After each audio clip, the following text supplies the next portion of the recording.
Hey, everybody, and welcome to Virtual Vines, our 1-year anniversary show.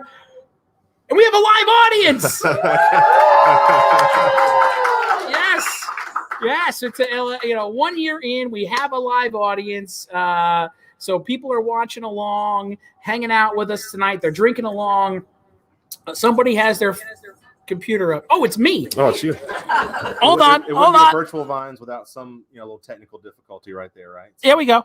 That's better. I'm just glad we have sound. I'm glad I'm the one that screwed it up. Was it last week? Because I'll be mad at myself all day. Last week or the week before, you spoke for like 5 minutes. And 5 minutes. At least there's sound tonight. That's good, right? Sound.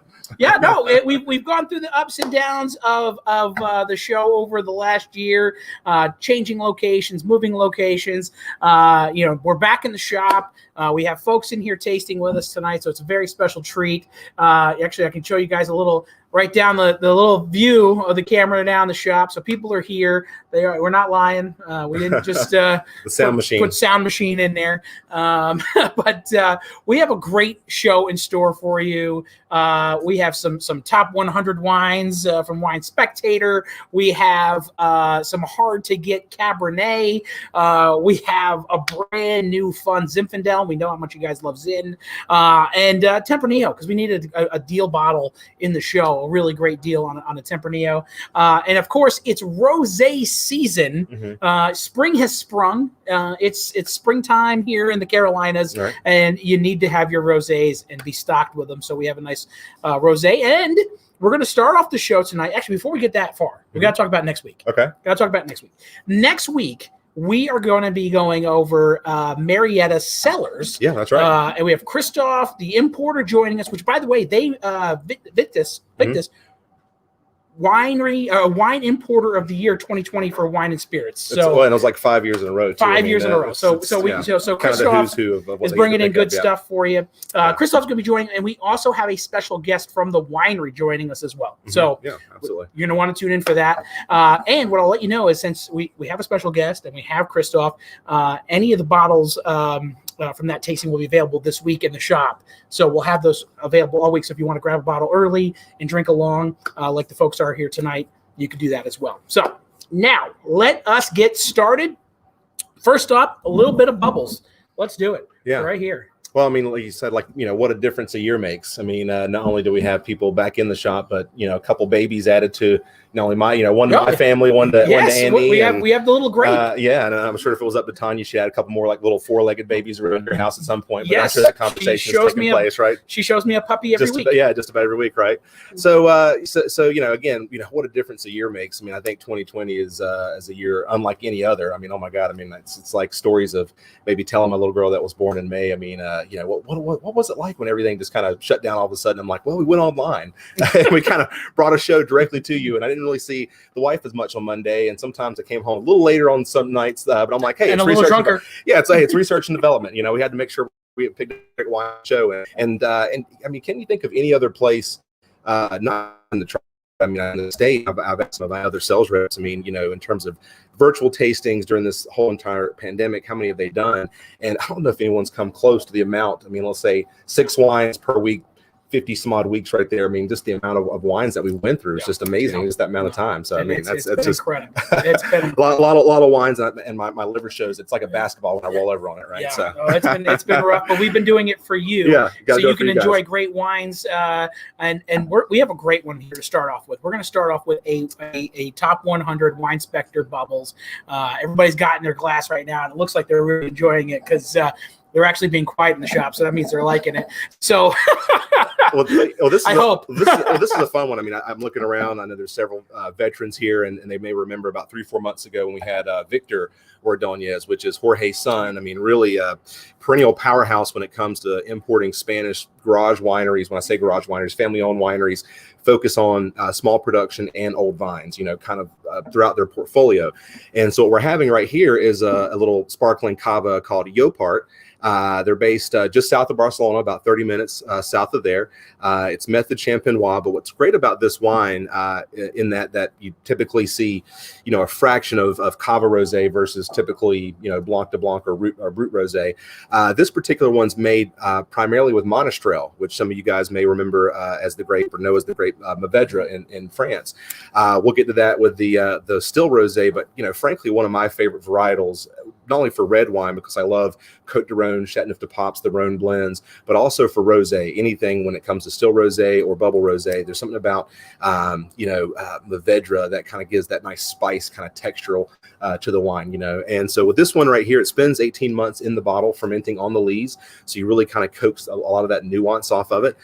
They also do about 20% Granacio, and they spell it very Catalan there. So if you go online and they actually spell it with a couple X's and T's and N's, and you're just like, how do you pronounce that? I thought Granacho was Garnacha, but again, Catalan, for those of you that can even speak Spanish well, can go to Catalan and go, I can't read that sign. I have no idea what it is. But you think about the perennial powerhouse of Spain. Obviously, they've wanted to break off for many years. It's like 25% of the money. Land of Picasso and a lot of art and history there. But when you think about 30 minutes outside of Barcelona, it's farm country, and a lot of this farm country is dedicated to these big bulk, Frisnays of the world that make. Let's face it. They're easily accessible, and that's why they put them there. But probably not the best indicative of that style. So when we talk about some of those big brands of Cava, 2, 3, 4 million cases is not a lot of wine, quite frankly, because it's mostly non-vintage. They can re-ferment it and kind of keep pumping it out year in and year out. Yopart is basically a single varietal, single vineyard focused winery in that they vinify, ferment, and pick all their grapes separately, which is kind of unusual, especially for big houses, because it's much more labor intensive and raise your costs, especially if you're trying to do a $5.99 retail Cava. But this particular one, guys, not just for just typical sparkling, a little louder. Extra volume. I think we get some more wine in us. I think that's what it is. I would just have enough wine in us. A little bit more wine in us. So with this particular one, guys, as you said, rosé season is upon us. We're starting to get a lot of the 2020s in right now. But this particular one, I can drink year round. We get just a small amount, usually 3-4 months supply at a time from Victor whenever we get the container over from Spain. But as you said, this was one that finally was adorned by Wine Spectator just last year, or 2019, I should say, their top 100. I call it the Wine Speculator, obviously for all good reasons. But hey, if it gets people drinking more Spanish Cavas, then great. But hey, don't fill up your entire wine cellar or wine shop based on wine scores and things like that. And I know we've talked about that before. But this is a beautiful, beautiful wine. They they make less than 30,000 cases. Import, I think, around 5,000 to 10,000 cases total. United States, so not a lot to be had with this wine, but just it's got this nice kind of like rose petal, a little bit of like cranberry, a little pomegranate, kind of an underripe strawberry thing going on to it. Just a touch of yeast in the background, but I wouldn't necessarily call this an overly yeasty wine. I know sometimes that throws people off. Again, Champagne, it has to age for 3 years at the winery. So we've talked about before, the difference between, say, your typical Proseccos and Champagne, that yeast is present, whereas typically, Prosecco, they ferment it very quickly and put it in the bottle. So this is 18 months. So again, it's half the amount of required quote unquote Champagne. So again, I get that nuance of it without being too bready or too brioche that may, again, kind of throw people off, that kind of go, oh, it almost automatically reminds them of a buttery, oaky Chardonnay, which obviously this is not at all. It's not that. Now, TC, one of the things we're going to do throughout the show is actually bring one of our guests up. And with the rosé Cava here, we have Julie Pendergraph. She's going to come up and give us her thoughts on these wines. So let's bring her up and on the camera to hang out and chat. And we got to make sure we screened everybody that they make sure they like the wine. We don't need anybody coming up. We don't even know if she likes the wine. I know, no pressure. We have no idea. If she doesn't like it, I'll say it was Danny's pick. But if she does like it, I'll say I picked it out. So that is fine. Well, Julie, welcome to the show. Cheers. Cheers. Yeah, cheers. So I know from you being in the shop with your girlfriends, you guys like rosé. You like rosé bubbles. Bottles, yes. You do go through a couple of these bottles. That's why I kind of thought, hey, if I'm going to stack the deck, let's stack it with somebody who tends to drink these. What are you thinking about this one right here? I love it. I love like the fruit that hits you at first. Like I said, I think you said strawberry. That's what I got right off the bat. But the little tiny bubbles that just make it so much better, Exactly. They're right there. And Well, and I always say, that's a fine or indicator of quality. Again, when you look at champagne or critiques of champagne, one of the things that they always like to throw in there is a fine mousse and persistent bubbles. And again, things that you don't get as much with, say, Prosecco's, not to say it's less than, but when things ferment in the bottle that much longer, it has that much more contact. So I'm glad you said that, because again, that's, when you get those tiny bubbles, that fine mousse, again, it's an indication of quality of the sparkling wine. So yeah. It definitely makes the flavors come out more, I think, when you're not overwhelmed by the flavors as well. Makes it pop a little bit. Yeah. I mean, again, I'm a purist. I drink this stuff obviously by itself, but I know the mixologists are out there. We're watching, the travel channels, and they're throwing all kinds of stuff. Starting with cat whiskers. I don't know what they're doing anymore with mixed drinks, right? But this is a great little wine when we think of the home of sangria, and we're about to get in sangria season. I know some of you have never left sangria season, but this is a perfect little. If you're like, man, we left about a half a glass in the bottle. Who did that? I don't know who does that, but if you do, a little topper maybe for your sangria, and restaurants. That's obviously the restaurant secret. Most people know it was always like, what was it, Sunday, whatever the last day of the week was. All right, making sangria Sunday, making sangria Sunday. And but if you can make your sangria with this, again, this isn't your typical just run of the mill house wine in some places that are $5 for them and they're charging $30. This is something that's a very, very great quality wine. And there's the price. Again, I can always say, Danny in this show, it's the collective eye roll from Tanya, because when she sees these prices, she's like, why is this wine not $5, $6, $10 more? She's just like, I wanted to Telluride. I see these Tellurides out here, and I wanted to Telluride. So there you go. And thanks for being with us, Julie, and supporting Virtual Cheers. Vines. Thank you so much. Cheers. Now, as always, we have a great deal price on this. It's $30 marked down to $28, plus you get your wine club discounts.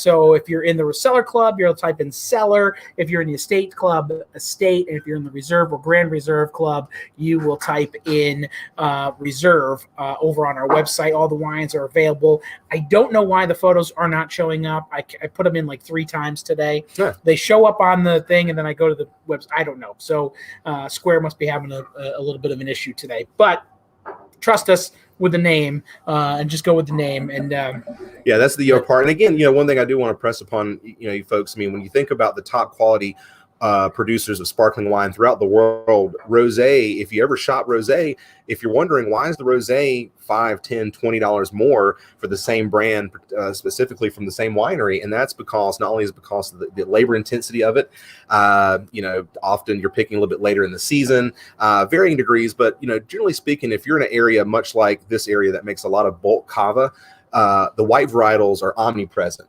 so it's much more advantageous for you to grow things that you can get a bit more money for. But when you grow things like this, yes, you don't get as much, but again, they know they're in a higher quality price point, but at $28 minus a discount, you're still below champagne and quite frankly, better than any reserve Prosecco out there too. Well, and what I'll say about this as we move on to our next wine, Easter's not too far away. And with Easter not too far away, sometimes you want to start Easter morning off with a little bubble, to go with your deviled eggs and your ham and everything. This would be a perfect bottle to go with that. So don't shy away from it.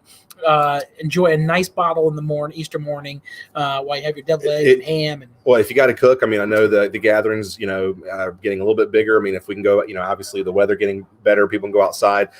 You can't drink all day unless you start before noon. So if you're like me and they go, TC, you make this thing so well. I think they Tom Sawyer me into cooking because, I think I do all right in the kitchen, but I think they almost oversell how good it is to make me cook. And I'm just like, oh, TC, you do the best. You just got to do it. I'm like, what? We're in the kitchen all day. But, hey, if I got a glass of Yopart in the glass, they're like, TC, that little extra TLC. I don't know if it's butter, TLC, a little bit of both, They're like, what's the secret? Is your middle name L? Yeah. Yeah, exactly. That's what it is. That's what it is, baby. That's what it is. Yeah. All right. Well, we're going to move on now to a Wilson Daniels. Oh, you need a dump cup? I need a dump. Well, it's going to be a long night with look at all these folks right here. I can't. That's so sad. It's going to be a long night. That just happened. That was so good. So we're going to do a little rose. Danny pours here. Look at this. Danny, we're staying in the. I know this guy right here. Heavy-handed. I'm heavy-handed. Everybody in the shop knows it left-footed as well. Right. For everybody, am I a heavy pour? I'm sorry. So there it's. I'm guilty. I'm so guilty. Guilty as charged. So now it's time to talk a little Provençal rosé. Again, Easter's coming up. Spring is here. This is the time to start loading up the fridge with rosé.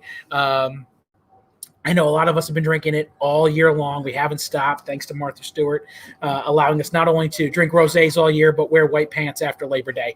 Thank you, Martha. But this one right here, gonna knock your socks off. I already had we're talking one little Wilson Daniel import. We're also looking at that beautiful color that you want in the glass when it comes to Provençal rosés.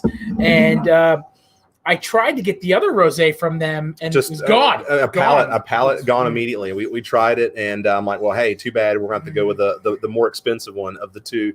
Tried to get the cheaper one, but that didn't happen. And we'll have that in the shop, and maybe a future virtual vines will bring it back.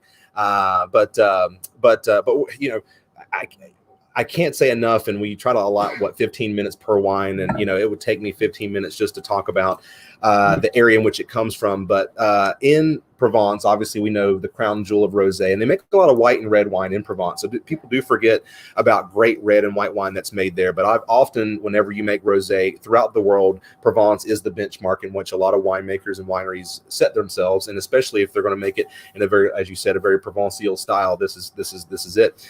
This particular winery, you know, their very first harvest was on date at 1247 AD. I mean, so we think about it, almost a millennia ago, 800 years ago, by the Knights Templar. During the Crusades, right? So, and again, when you think about France, you know, not only does it compete with Italy in terms of how much wine one makes and consumes, they usually go 1 and 2 in varying years, but in areas like Bordeaux, which is the largest wine growing region in all of France, or places like Burgundy, which kind of exudes these kind of small family-owned little properties and things like that. The Mediterranean, you know, I kind of say it gets overlooked to some degree, right? Provence, obviously being kind of its own thing, is known for rosé now. But when you think about the history of France, which is just, you know, just replete with not only just Western history, but with viticulture history, it really starts in the south. And when we think about Provence and going down the Riviera to the Languedoc-Roussillon, as a matter of fact, you know, hundreds of years ago, the French language was much different from the north and the south. As a matter of fact, the northern agreed upon yes was oui, which was what we would say, you know, yes in French today. But if you were in the south of France, they would say Ac. So Languedoc, land of Ac, you know, and so very old French, you know, it's, I guess, it's more of a colloquial thing now. It's been relegated to certain places, much like Galician or Catalan in Spain and stuff like that.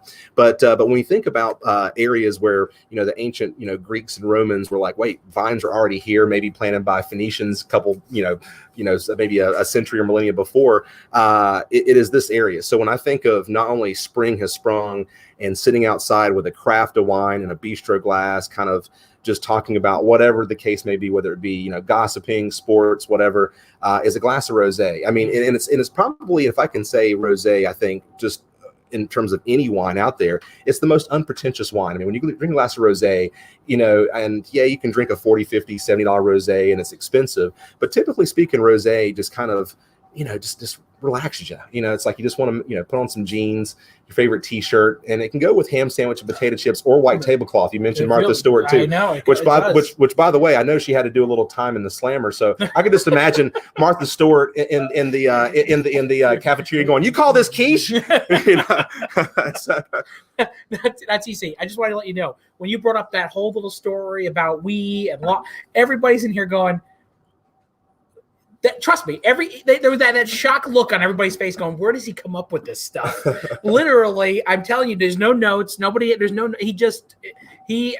and Alex Trebek just need to be next to each other and have. Well, just don't fact check. Well, just don't fact. You know, maybe 70% right there, but you know, I try to be more. I'm telling you right now. My question is, so we know we got. I try to win more than I lose, right? So we got Lynn, the Languedoc. But why don't we have like something France? Well, I mean, you probably can. I mean, you know, that's what we need to have, like a little wee wine. You know, yeah, have the three little. Like a wee. There's a marketing person out there that has found that out. Just so you know, I'm going to come out with a rosé. It's going to go wee all the way, and it's going to have 3 little pigs on it, and everybody's going to go all the way home drinking rosé. That's it. See? And all these shirt ideas. Hopefully, someone out there is marking these down. I mean, we've in a year. I know there's at least a dozen. Trademark Stelvin Society sticks with me. That's a good one. I like Stelvin Society. Maybe we need to get together, put together a list, and then email it to all these fine folks and see what they think, and then maybe from there, the Stelvin Society is really gonna happen on something. I know I'm gonna do something with the Stelvin Society only because now people are coming in and they're actually not saying screw cap anymore. They're actually saying Stelvin, and I'm like, oh my goodness, it's catching on. It's catching on. So we've managed to pull that off. This one right here, I'm telling you. It's dangerous. I'm going to let you talk about it. This wine's very, very dangerous. We're also going to bring up our next guest in a second. I was going to say, bring him up whenever, because this wine, I mean, I could sit here, rabble on all night, but we're very lucky as a company, I will say, to be able to, I'm spilling stuff on me already, to be able to procure this wine because of the history and the lineage. But much like, there's so many wines out there, so I think the previous distributor, maybe it got lost in the mix, whatever else. Funny enough, I was just on the throes of Instagram a few weeks ago, and Wilson Daniels, who's the importer, which we carry, and they do live videos. And I went on for like 2-3 minutes, and they were doing a live video with this winery. And I was like, oh, this seems like really cool. And I've heard about this winery. I like to try it, middle note. Literally 2 days later, the brand manager from Charlotte says, oh, we're now the fine distributors in North Carolina of this brand. I'm like, wait a minute. How serendipitous is that, right? The stars must have aligned. And then when I took that bottle out last week, literally every customer I saw was like, how much do you have left? How much? Let's do this for a feature. Let's do that. And I even told you, I think I had like 10 cases left. And I'm like, dang. I got 10 cases. I was like, no, 2 weeks ago. I think it was 2 weeks ago. Yeah. And I'm like, I got 10 cases. We have more coming in. We use it for virtual vines, and it was great. And then he reached out to me last week and said, hey, that's all gone. And so are you okay if we did the higher end? I'm like, yes, we can do the higher end. We're going to have people in here tasting, and they're going to appreciate a little higher end rosé. This is absolutely another great price point for Provençal rosé. Normally 26 on the shelf, down to 24 plus your club discounts. Now we're going to bring up Elizabeth Smith to talk to us a little bit about this wine. Yes. Come on up. Hello. Welcome cheers, to the cheers. show. Yeah, welcome. Yes. Cheers. Welcome. So Elizabeth, I know you drink a lot of different types of wines, but I also know. But I got to call her out on the show. Her boss might be watching here. It's something like. I know it's always a hard question. You're like, I know you drink a lot, so let's just go ahead. The boss. Oh, there you go. So, but I know you appreciate a lot of other wines. But when I, reached out and talked to your husband, he was like, no, have her talk about this. And I said, okay. So you drink a lot of Provençal rosés? Yeah. So I will say these are my favorite rosés. Like I look for them, I seek them out. When it comes to rosés, I like the style, I like the minerality of the Provençal rosés. I like, you still get the fruitiness. This one has a little bit of a floral nose to it. Very much so, yeah. On there. So it's just they're my favorite. They go well with food or with a patio. Well, and I couldn't have said it better myself. Seriously, the rosés, in Provence, especially, like she said, I always tell people to seek the region because, the way the old world has figured it out, and people always say, God, why do you always drink this wine or that wine that nobody can pronounce? And I say, well, Provence, if you look at Provence as an area and you know what they do, it doesn't matter if you read or speak French. You're probably going to have more winners than losers from that area just because the bar has been risen so much, especially how rosé has been perceived throughout the world. There are a lot of wineries now. And to be honest, it's a matter of economics. Wineries do make red and white wine, but they can release rosé earlier. So they want to release the rosé earlier for cash flow, but they don't want to make too much.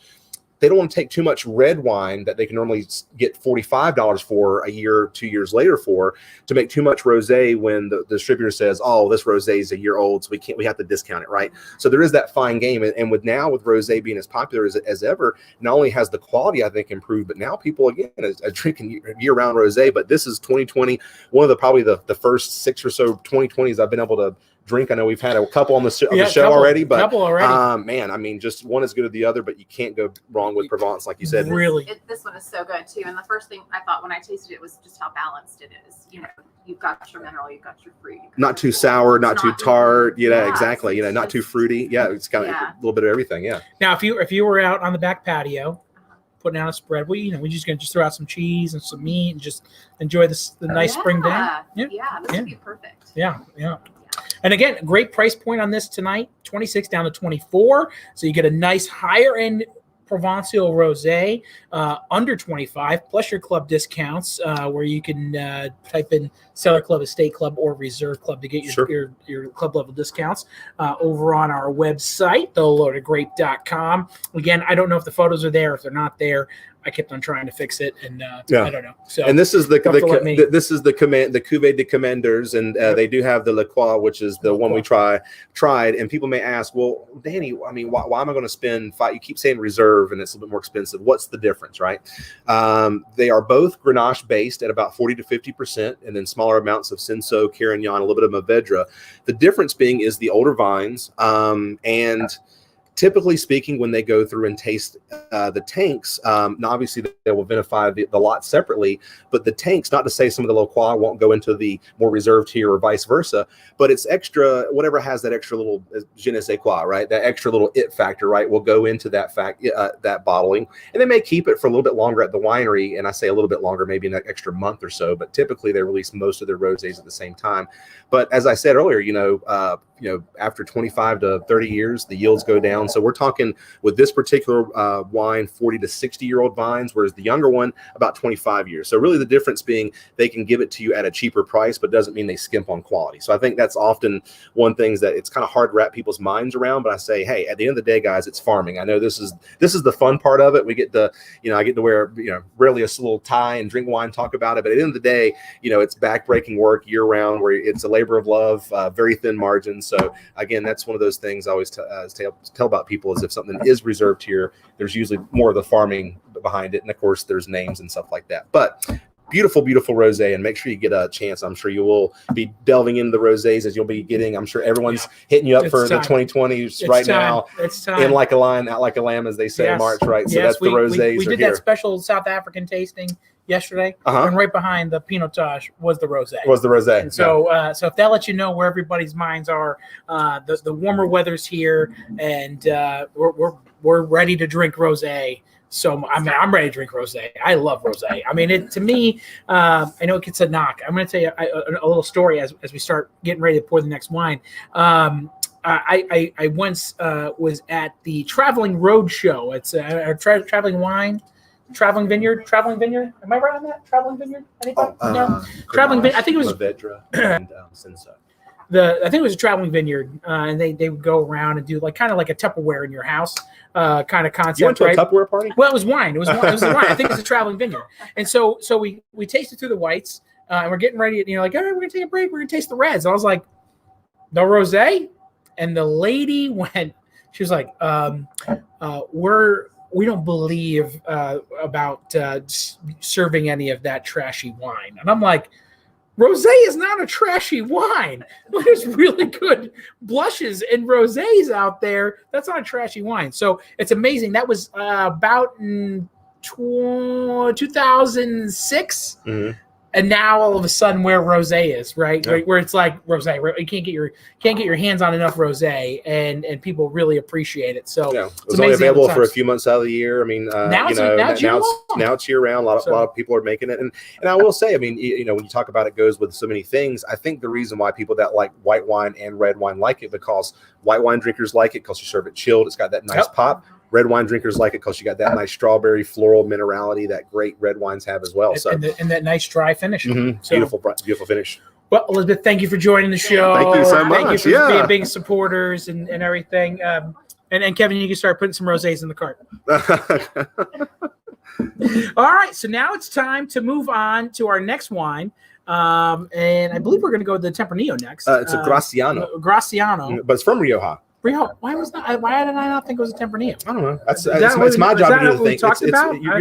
You're the producer. It's my job to do the thinking. I know you do the thinking. I'm sorry.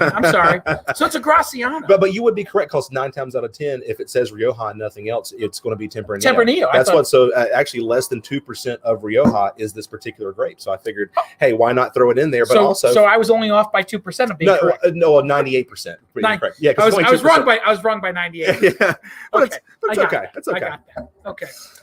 So wrong by 98%, but that's okay. So next up, we're going to do this lovely Granacio. Am I saying that right? Granacio. Granacio? Or if you say in the correct Catalan with that slight list, it's Granacio. Castellano. Granacio. Granacio. Just think of Zaragoza. All right, so guys, so we're going to do a really fun wine tonight, and I think obviously we're foregoing Italy just because I think we've hit the boot so much recently. But I think in virtual vines in 50 some odd weeks, we probably have to go back and run numbers, but I'll go ahead and say Spain, right up there with Italy, is an area that I think more people not only know and love, and will maybe try, but also, we'll kind of go, oh wow, I've never. Had that particular grape or had that particular winery and I want to try it out and see what people think. And so I feel like Spain and like a lot of your audience, Italy is like that as well. But I think Spain, for whatever reason, attracts more of that New World drinker because even though it's very much a European country, the styles of Spain emulate much more of the New World in some cases, because we got to think about it. Spain, it's the second most mountainous country in all of Europe behind Switzerland. I mean, most people think of Spain, they think of it's Europe's Florida, which in some cases it is. I mean, you go down to Sevilla and Andalusia, it's very beautiful beaches and whatnot. And before the Euro, your money would go a lot farther, right? But when we think about it, in terms of wine, most of it, as I said, is not only in things of mountainous, but about 1,000 to 2,000 feet in elevation or higher. So in Rioja, they have 3 sections of Rioja, some that go well up to almost 2,000 feet in elevation. So when you think about Howe Mountain, Spring Mountain, places like that. So the reason we want even Mendoza. Right? Yeah. Mendoza, it's even higher. And then 4,000, Salsa's 6,000 feet. Above that. Yeah, very, very high. So when we think about it, this is an area that's obviously very much known for Tempranillo. Obviously, Spain's known for Tempranillo. But the reason we want to do this grape, obviously, I mean, it's the king. I mean, people know about it, right? But this is a grape that is typically was used for blending, right? I mean, they would always throw this in because of a few reasons. One, Granacio is a very notoriously late ripening grape. It stays in a vegetative state very, very long. And when it finally does ripen, you get very, very small berries and not a lot of yield. So the old joke, the reason why they call it Granacio, and I'm sure there's a real reason, but the reason why a lot of the Spanish farmers would say Granacio, they would say gracias no when they would ask to plant it because it would take so long to grow it gracias no. But it does add this beautiful like floral flavor, this kind of spice, a little bit of this mint. And it only comes from this very specific part in Rioja. As I said, it's less than 2% of all Rioja is this particular grape. It comes from Rioja Baja, and which is the southernmost part. It's a bit warmer there, and the grow season's much longer. So that's really the only place that you're going to find any Granacio at all, and it's very, very rare to find 100% Granacio.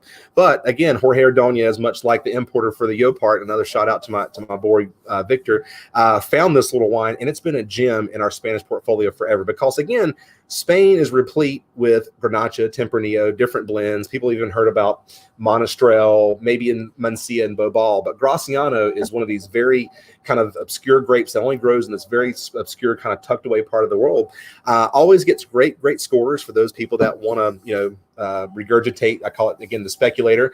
This wine always gets 90 to 92 points. Spectators best buys every year, and it only sees about 4 months in about third to fourth year oak. So again, it's not an oaky wine. Doesn't spend a lot of time on oak. It's meant to be consumed rather young. I mean, it could age in a cellar, but most people say aging is from the loaded grape to their house, which again, this is a very appropriate wine to do that. Sometimes doesn't even leave the loaded doesn't grape. even do that. And so what I love about Granacio, just to kind of put it in perspective, I think it runs a little this kind of slight, has a few characteristics of Cabernet in there, a few characteristics of Syrah. But again, but not like Cabernet and not like Syrah, but it has a few parallel similarities to those. So what do you think? This is totally not what I thought it was. Yeah. Because obviously I thought it was Tempranillo. This is, you know what? This is shocking me right now because I don't have something to compare it to. Mm-hmm. Normally I'm like, oh, that tastes like this, and that tastes like this. This has spice like a Syrah, maybe a Petit Syrah, and it's got the color too. For those of you watching at home, it's this deep kind of like It's got this meat. It's got a meatiness. It's got a little smokiness to it. Smoky. You know, it's got a little kind of smoked meat, a little leatherous in the background. And in my head, I'm thinking, what would I eat this with? And first thing came, smoked pork. Like give me pulled pork. Yeah. But then I was thinking, well, maybe the vinegar would be too much, right? So I feel like I need a barbecue sauce pork, not a vinegar, because I don't need more acid because it has enough tannin to it.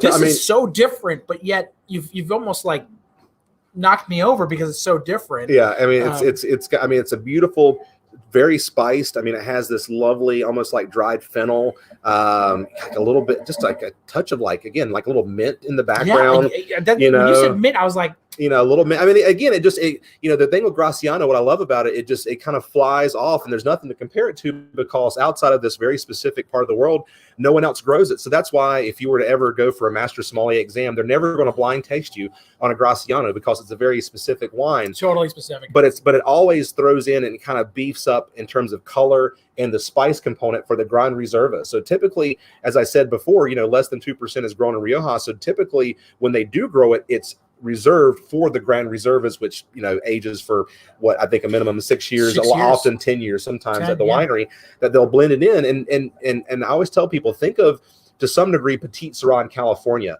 At one point, just like Graciano, it was omnipresent throughout Rioja at some point, but having favored Tempranillo, growing a little bit better, ripening a little bit earlier, the yields being a little bit better. Graciano is a very, very small amount. So just like Petite Sirah. So Petite Sirah was for years thought of as the poor man's Cabernet. They would blend in with it. And so for those of you that are very, very savvy Spanish drinkers and want to go onto any Rioja website and you click on it and you want to see the breakdown of the varietal, if they give it to you, you'll be surprised how much Graciano, but often it's less than 10%. So again, it's just very, very rare. If I haven't said that 3 times, I'll say it fourth, to see 100% Graciano. So TC, is this rare? It's very rare. Because it's so rare. I like my steak. Like this is literally like nothing I've ever tasted before. And we're gonna bring up our next guest because I definitely would love to get John Rodeo's take on this. So John, come on up, John. Mr. Rodeo, you're the next contestant on the virtual vines. On the virtual vines, yeah. As he works his way up. The second year will be smoke machines. We'll have a lot more. We'll have more pyrotechnics and everything. Well, it was like the first Super Bowl. They had like a high school band, right, for the first Super Bowl. Then it got bigger from there. Right? It did. You guys can always say you were here at the first, right? So. That's right. Yeah, you were here. What's up, John? How you doing, brother? John. Cheers. Welcome to the show. I know you're a long time watcher and first time live. So that's That's right. So I know because I thought it was a Tempranillo. So obviously, and I know you love Tempranillos, and I know you love Spanish wines. How does this compare? Well, I really like it. I'll start with that. To me, there's more fruit than I normally get in a Tempranillo. Right. It's got it's still dry. Right. But it's got a nice finish. So right. when you were talking about Cab, I didn't get that at all. Right. It's a nice drinking wine. I mean, I would have guessed. I mean, not knowing what it was, I would have guessed like a Granacio or something like that. Mm-hmm. If somebody hadn't told me what it was. Yeah, it has more of that wild, brambly, more Syrah type, characteristics. When I think of this wine, I think of like a Rhone Valley. I mean, if I smelled it, I would have said, and you can smell it. It doesn't have that oak aging, relatively younger wine, but it's got that punch to it. And you're like, okay, what grapes had that punch in the young infancy? Yeah. And those would be a few. I mean, heck, I'd even think of mid-tier Petite Sirah in some places from like Lodi or even Paso from California, maybe. Yeah. But yeah, it's a fun little wine. And I feel like with your customers, Spain, it's just one of those areas where you can throw a Graciano on the shelf and people, it's just one of those, it would develop a cult following. Not everyone will buy it, but you'll have 2 or 3 people that'll just be like, I got to order 6 more bottles for Mrs. Nussbaum that's coming in next weekend. She loves that Graciano, right? So, well, John, what would you be trying to set me up? Well, I'm trying to say, but what would you pair this with? If you were grabbing this off the shelf or drinking it at home, would you? I mean, to me, it's a lot like a Tempranillo. Pretty much any meat, I would think. Mm-hmm. Steak or lamb. I mean, barbecue. I hadn't thought about that, but when you mentioned barbecue, I can see it with that.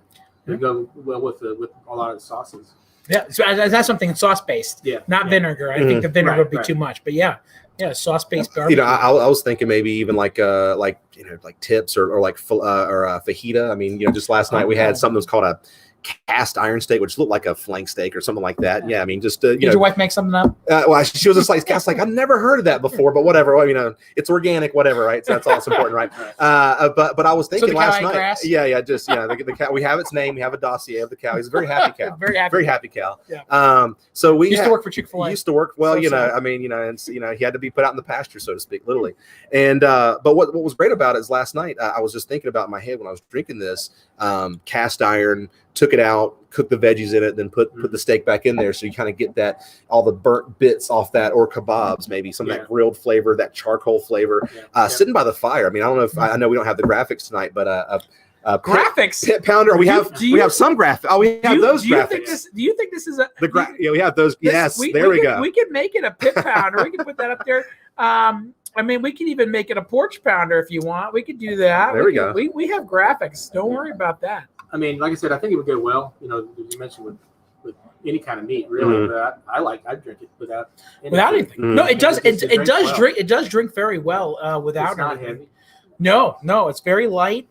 But again, the spice is there, which kind of all of a sudden goes, wow. Charcuterie. Yeah, charcuterie, definitely. Any of those salamis, smoked meats.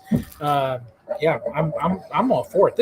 And again, initially I think we talked on the phone. I thought we talked Tempranillo, and I didn't know. And you're like, no, it's Rio Madre, and I'm like, okay, I'm just typing it in, and like that sounds great. I would say too, Tempranillo can be too much for some people. Yeah, the way that it finishes, and sometimes it can be a little harsh. This is not. Yeah. Yeah, so it's not anything like it can be, and it can be so. I mean, like so vastly different. I mean, some can be very astringent, some can be almost non-existent, right? I mean, I think that's why Graciano, the ones I've tried, which are few and far between, because it's rare, have had this. I mean, because again, I love Syrah. I'm a big Syrah fan. So again, whenever I do have a chance to drink Graciano, when I try this wine, which has probably been about a year, I always get that Syrah-like quality. And speaking of organics, this wine is not only grown in an area that, well, I won't say is certified, but as Victor kind of wink, wink, hint, hint, it's no pesticides or herbicides, but it is bottled unfiltered and unfined. So this is also vegan. So I know a lot of folks out there. I was going to say that. Yeah. So if any of you out there, I noticed, I mean, it has maybe a few. It will not hurt you, will not kill you. As a matter of fact, that's a very good thing. It retains more phenolics and things like that in the wine. But it's just more of a tactile thing. But so I looked down. I wanted to kind of mention that. So not a bad little wine. Huh? Very good. Yeah. Very good. Well, John, thank you so much for being a big supporter of the show, and also for joining us tonight. Take the rest of this with me, right? Yeah, take it with you. Get a little top off. Get a little top off. Got a little bit left there. That's all for you. There you go. Look at that. He's like, yep, I don't care about the next wine. I'm good. Right. Yeah. Thanks, John. Now we're gonna start moving on to our next wine, which I believe we're gonna go to the Zin, right? Let's do the Zin. Yeah, let's do the Zin. We'll let Tanya Vanna Vines get put ready. her to work tonight. Put her to work tonight. Vanna Vines she is working hard overtime. She is definitely working hard. But as we finish up here with the Madre Graciano, $20 normally on the shelf, down to 18 plus your club discounts. You can go over to the loadedgrape.com. Let me just put that up there so you know how to put loadedgrape.com up into your phone. And there it is. And you go over to the website. You can put that in your basket. Order for those. This is a great deal. I mean, especially for a wine that don't really know a lot of. The 2% from Rioja. Rioja. Yep. Thank you. Sorry, long day. But from Rioja up there, this really might be the sleeper wine of the night. Well, and we talked about it when we talked about Spain before. These guys, even though they have more vines under acre, they produce way more or way less wine than both Italy and France because they covet old vines. And again, one thing we've said once or said 1,000 times is old vines make better fruit. So not only is Spain replete with old vines, but you also have per capita the most, we talked about natural wines, organic wines, the most acres under vine in the entire world that's organic, certified organic, is in Spain. So for those of you that want to shop that, but also have a wine budget of $20 and under, Spain, you will just find some unbelievable deals from Spain. So this is a wine I know was a no-brainer for the Mackey household. You're a Zin lover, Zin head. Big. Yes. We need to do like a Zen Fest or something like that. Fest. I think Fest or something like that. Yeah. Just have everyone bring Zinful. I mean, we'll play with it, but We'll play with just it. We'll get it. Primitivos in the world and whatnot, and just this Zen is a blends. grape. If I can tell you that I think the loaded grape has changed folks' opinion on, Sure. It's going to be Zinfandel. Because when I talk to our distributors and we're ordering, they're like, "Oh my gosh, you guys are blowing through Zin, like, you can't even keep it." I go, "Yeah, well, we've taught people that Zin is really, really good, and it gets them off their cab kick, and we're giving them really good Zins." And this is one that TC brought in about a month ago. Mm-hmm. Brand new new in their portfolio. And I said, let's tasted it. And I was like, yes. So this is called Rabble Zinfandel. Really, really cool label. And at first I was like, man, that's going to pop on the shelf. I like that too. But this isn't over extracted. It isn't over jammy that you get in some Zins. And for a Paso Zin to taste like this, I start thinking about some of the Zins that we have on the shelf, the Storybrooke, trying to think of some of the other ones. The ones that aren't too hot. Old Ghost Zin that's done by Clinker Brick. Yeah. These are really the traditional way of drinking Zin. Very dry Zins, a little bit of punch of fruit, but not overly done. Not sweet in a sense where some people who would drink drier wines go, "Ooh, that's too sweet to me." Mm-hmm. This is not that. This is just a beautiful, beautiful Zinfandel. And I guess I give them some credit because they actually put this like really old school kind of cool label on there. A little throwback to they have different little either points of history or Shakespeare. I think the Cabernet has Pompeo erupting in 79 AD, and this one's a little play on a Shakespearean play. But what's great about this wine is, first of all, it comes from the folks that bring you Exodus, O'Neill Imports, Kristen, and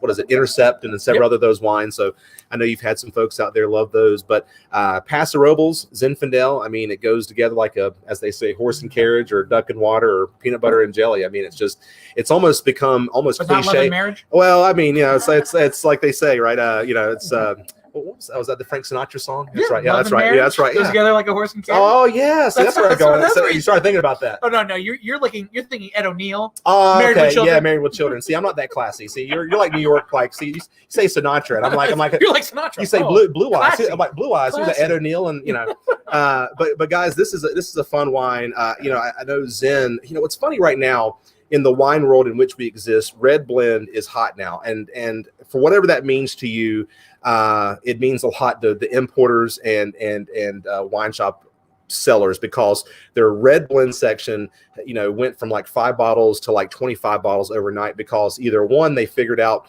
most of the wine in the shop was either blend or could be blended, but also too that kind of people are looking for that, typical kind of. You have something to add?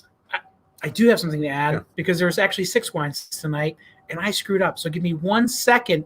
Thanks, Melissa Cato, for noticing my mistake. It wouldn't be a year show without technical difficulty, right? Everyone is looking for this. For this on. They're already like, okay, where's the Zin and where's it online? It's very exclusive. You have to. Give me 1 second to add this online, and 2, let me also pull the Stamari Dahlia, because we did have an Italian wine for tonight. So give me 2 seconds to go do that. TC, continue to talk about the Zin. Sure.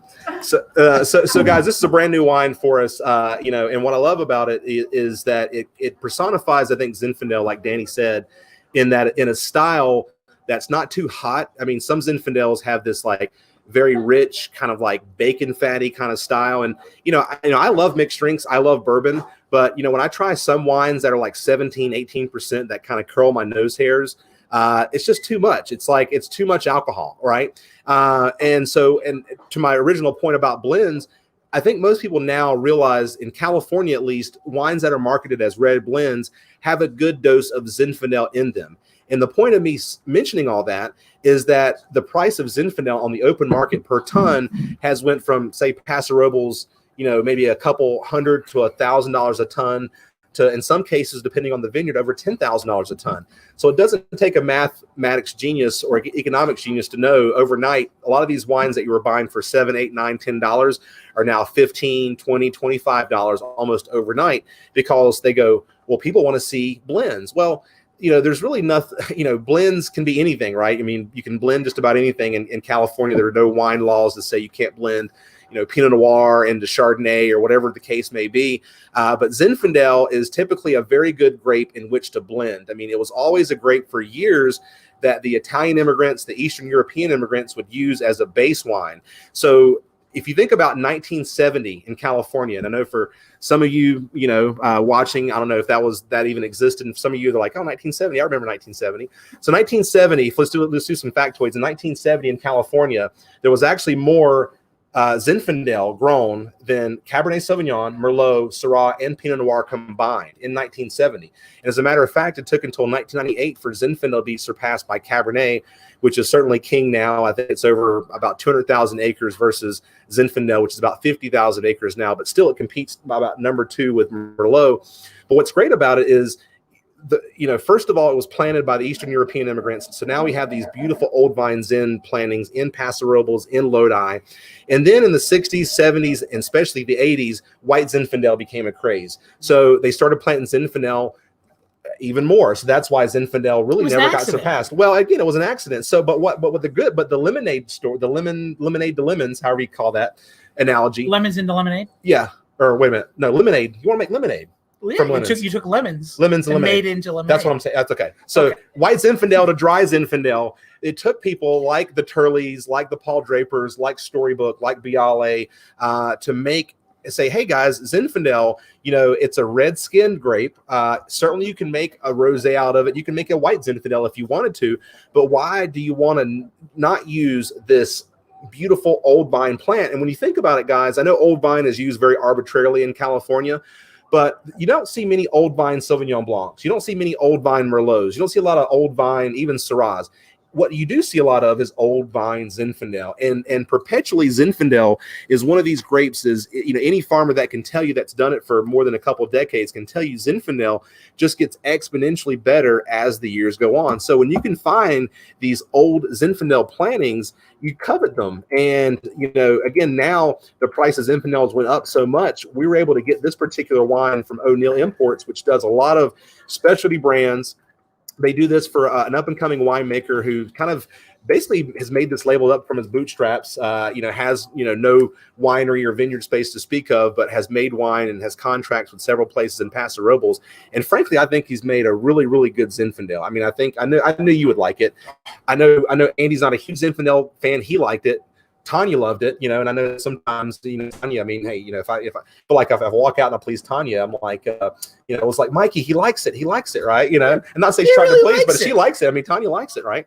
Or maybe just cause Tanya likes me more than other distributors. Maybe I don't know. It could be. Maybe it could be. She has. I tell myself that. She has a little. I tell myself that, right? She has a little thing, for DC. Oh, well, hey. Well, flattery gets you everywhere with me. That's what it does. So do we have somebody to come and join us with Zinfandel for this? Actually, we do. On this, we have Craig Biles. Craig, come on up, man. As I work to get this up on the website and let everybody also know about pricing, I'm going to put the pricing up right now. We have the Zin normally on the shelf at $25, down to $for tonight. That's a pretty good price. It's drinks a lot higher. Cheers, man. Yeah, man. Cheers. Thank you so much for joining us. Let me pull you up on the screen. See, we're doing all the cheers and nobody can see it. Yeah. So there you are. Yeah. So first question: how long have you been working on the beard? I just started last week. Okay. I know. Look at that. I thought so. I haven't shaved in 3 years. Look at this. I mean, look at that. I know. It's unbelievable. I tell you. So yeah. So your problem is both twofold. Well, I mean, I tell my wife that hair doesn't grow on steel. I mean, that's what it is. So, I mean, hey, I can't help it.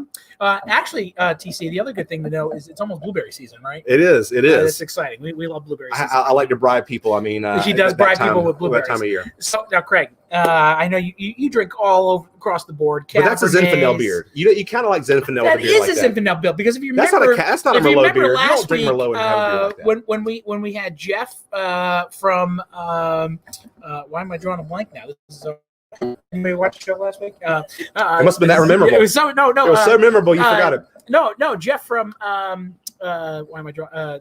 Just say a winery. No, I can't say that. I can't say a winery. It's up there. Hartford, great beer, and he makes Zinfandel. So yeah. So but this is good. This is really good. Really good. Yeah. And it's got good balance. It starts out, it's nice and mature, but you still got a little bit of that fruit, like TC said. And I could just see it going with lots of good stuff. Well, it's fruit without being fruit. And again, when I think of Zinfandel, I mean, I know it gets knocked for not ageability. I mean, I recently, when I say recently, about a year ago, had a 2008 Biale Stagecoach that was fantastic, and it blows people's minds when I say that. I'm like, guys, the right varietal in the right conditions from the right grower. I don't care if it's red, white, sparkling, fortified, unfortified. It will last the test of time like anything built with love and built with care. And again, I always tell people that. I mean, I'm like, making wine is much like making food. Like food is 30 minutes to 2 hours. Wine is several months to several years. But essentially, it's the same thing. You're bigger equipment. But, I always say if I can cook and I'm not mad and I'm in a better mood, usually the wines turn out or the food turns out better. And same thing with the wines. And Dan, actually, it was a funny story with him. He likes to, whenever he bottles the wine, and again, it's one of those things that you have to let the sun hit your brain too much to kind of think about stuff like this. Or California, I know weed's legal there, so whatever. You're like, why did I think about that? But he says bottling, or whenever you transfer from tank to bottle, or whenever you transfer wine, it's a very aggressive time for the wine, right? And it takes several days or weeks for the wine to settle in terms of if you were to go and taste it, right? It'll be very tannic. So what he does is play Bob Marley the entire time, because he's like, hey man, it chills me out, it's going to chill the wine out. I'm like, man, that's going that extra step right there, So again, it's just one of those things where, I don't know if it's between the the recreational or maybe the sun or maybe wine, a little bit of all three, but I'm like, hey man, I can dig it, right? Now, it's a beautiful wine is what I'm saying. It's a harmonious wine. It is a very beautiful wine. Yeah. Now, I know you're a foodie like me. What would you be pairing this Zin with? Red meat. Nice, charred, you mentioned earlier. Yeah, get a nice char on it. Yeah, nice cast iron or char on it. I mean, again, we're in grilling season. I like Zin often with those other than meats like lamb. I love this with lamb. And I also love this not only with dark meat, but duck. I know duck's not, people eat duck, but they're kind of afraid to cook duck. But again, if you get it just right, sear the fat just right, the fattiness and Zin, I just think goes so well together. Yeah. And again, if you want to get extra culinary, get like a little cherry gastrique or cherry demi on top of that. Yeah. Some fingerling potatoes and a little rosemary on top of that. I mean, you're in heaven. I like where you went with the cherry. Yeah, you like a little cherry demi on top. Cherry demi on top would just add that little punch. And I'm a mushroom guy, so there's some mushrooms on top of it. I'm happy too, right? No, totally. Yeah. We're all hungry now. Yeah. We're all starving now. Maybe future virtual vines. Maybe we start doing like we'll do like at Danny's home kitchen at some point. Maybe we'll do a I don't know. Outside. We'll do it outside. We'll do it outside. Yeah. We'll just do a whole cooking show. Yeah, we'll do a whole cooking show where we're drinking the wine, talking about the wine the whole time, cooking wine. Do some wings, do some meats and stuff like that. Yeah, that sounds like fun. What do you think, Craig? You want to come over for that one? I would be there. Because we're gonna need a sous chef to help out with the cooking. So love to be there. All right, you just have to bring a side. Okay. All right. Awesome, thank you, Craig, for being a big supporter. You need a little Zin? You got some? Okay, good. Well, awesome. Thank you so much for being a big supporter of the show. Yeah. And being a supporter of Little Grapes. To everybody. Keep on drinking that Zin, baby. Cheers.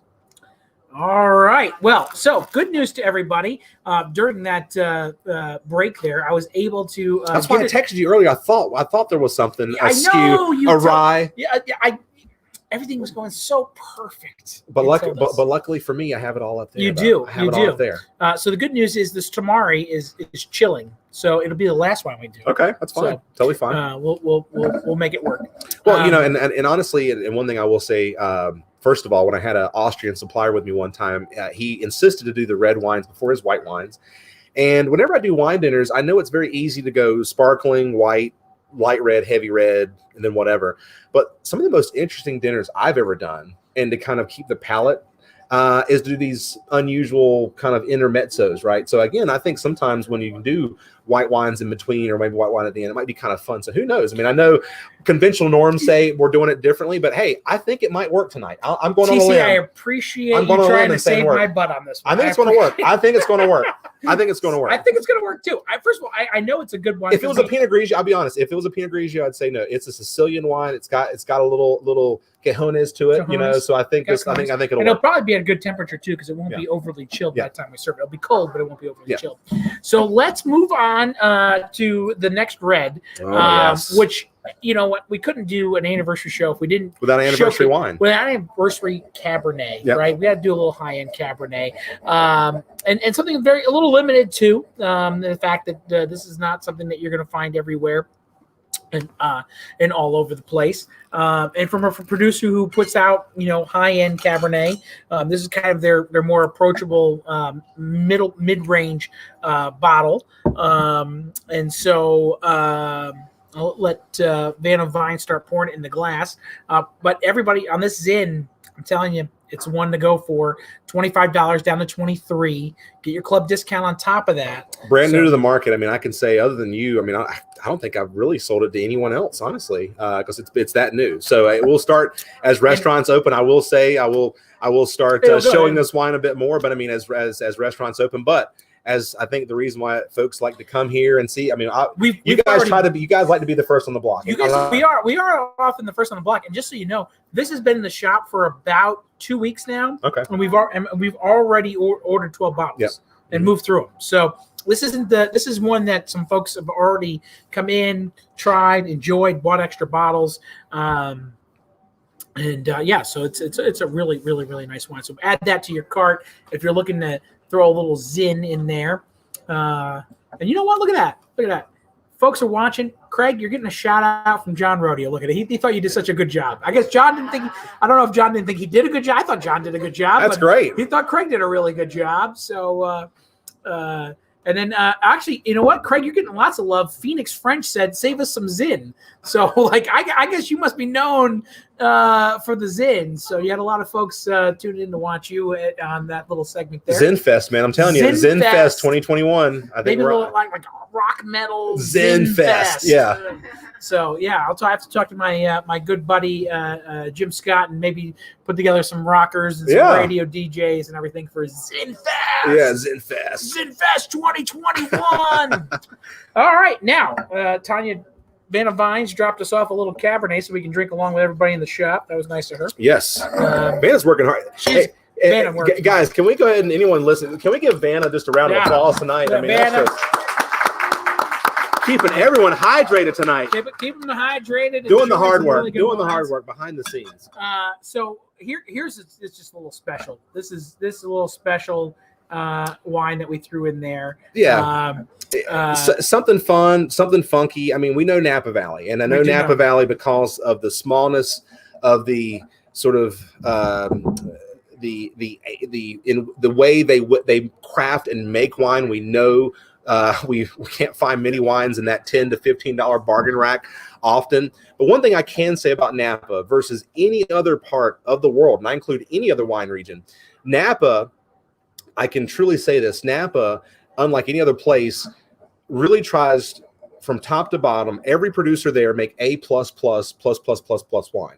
I mean, and they spare no expense. And often people that own wineries, you know, made their money in other companies because, as I said, you know, the quickest way to make $1 million owning a winery is to spend $2 million. So most of these folks, unless their great grandfather or whomever bought the land or whatever else, didn't come out to Napa 10, 15 years ago and are just, set up a multi-million-dollar shop because it's a very expensive playground in which to play. But I can say, you know, unlike places like Bordeaux, which makes unbelievable wine, they also make a lot of entry-level wine. And you can say that with just about any place in the world, Tuscany, or, you know, even Columbia Valley to some extent. But Napa Valley, because, you know, you become persona non grata very quickly, and there have been several of those very quickly, you typically have to raise the bar. And I think it's unlike any other area. You can't find an area that the farmers are probably more gracious to one another and really try to uplift and really really try to keep Napa on the map. I mean, I'm sure behind the scenes, and you get a few beers in them, that they'll gossip and talk a little junk like everyone at some point may do. But being in the business, I can say, and having seen a lot of these opinions behind the scenes from some of these folks, Napa Valley really is one of those areas where you go to places in Europe and they go, oh well, unlike these guys down the road, there's always kind of this redheaded stepchild or stepbrother kind of syndrome down the road. In Napa, it's not like that. Napa, it's like, do you need to borrow a tractor? Do you need a bin? Do you need some workers? Do you need some help? Because if you're going to put Napa Valley on the bottle, they want the bar to be risen. So having said all that, guys, we think about Napa Valley, and one of the guys that really rose the bar were people like Robert Mondavi. When him and his brother were working at Charles Krug, and then he founded his own winery in the mid-'60s. But I always say the second coming in Napa Valley, when Napa Valley had sort of been discovered, but kind of before today in terms of the price points of everything, was really the mid to late 80s and the early 90s. And that's when this particular winery was founded. It was a lifelong dream by a gentleman of Persian descent that did very well in business and loved the finer things in life. As a matter of fact, his family was from Shiraz, Iran, which a lot of people think that's where the varietal was from. Where he planted at, what was very unique. TC, they spelled it totally different. What's that? Shiraz. They did, yeah. Shiraz. But what I love about this particular wine is that Dariush, he wanted to make a more Bordeaux style, and I know that's a cliche thing that people in Napa say often over and over.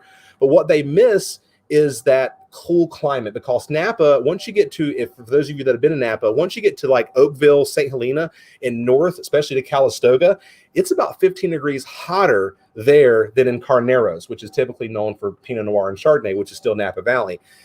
Dariush is planted on the southern tip, on sort of the base, the foothills of Mount Veeder, on the western side of Napa Valley, in the Mayacamas, which is the border between Napa and Sonoma. And what I love about it is, again, you have this slow, methodical ripening of the Cabernet, and you don't get this kind of punch you in the face, put you in the headlock, big brother kind of giving you the noogie kind of a thing, because we all know those wines, speaking of rock and roll, those are wines that are boom, loud, obnoxious right up front. But guess what? 4 or 5 years down the road, you're like, they're flat, they're flabby, they're disjointed. All you taste is alcohol, right? So when I have wines personally, either Hillside can reduplicate this or Southern Napa, is that the wine is ripened by the weather, not by time. So they're not going, okay, we have to pick on this day, much like they do in certain parts of the valley. They can pick usually a little bit earlier, but they can get it fully ripened. And so you get this beautiful finesse with it. And I love Cabernet from Napa Valley. It's known for obviously big, broad-shouldered meatiness. To me, why take something that's already big and make it bigger, right? I mean, I know that's the tendency. People make wine for wine critics. Wine critics often, at least 20 years ago, gave big scores to these big, rich, tannic Cabernets. But now the tendency is to pull back the reins, is to make that 14.5% alcohol Cabernet, those Cabernets that used to make in the 60s, 70s, and 80s for Napa, So I think Dariush personifies that. However, his signature cab will go for about $130 a bottle. I looked online, or I looked in our inventory, and I said, Danny, you know what? I have some Caravan. It's all estate fruit. It's made at the winery. The only difference is it's literally when they go through and taste as the winemaking team, it's the wines that don't go into the signature blend, which take a little bit longer at the winery. That's it. There's no difference. I mean, that's what I love about this particular wine is, again, they're not going, okay, this is our Caravan vineyard, or we're going to blend in Caravan to make a cheaper wine because we need to hit a market. This is a wine that they go, you know what? We can release this now, and since we can, we're going to pass on the savings.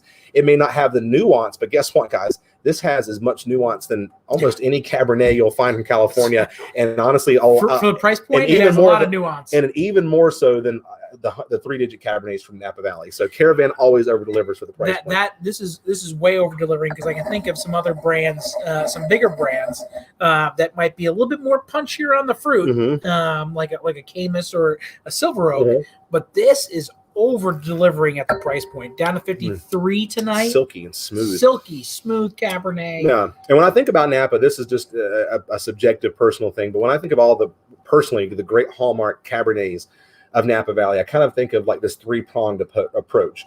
In the middle is this nice red fruit, whether it be, flowers or cherries, this kind of red core.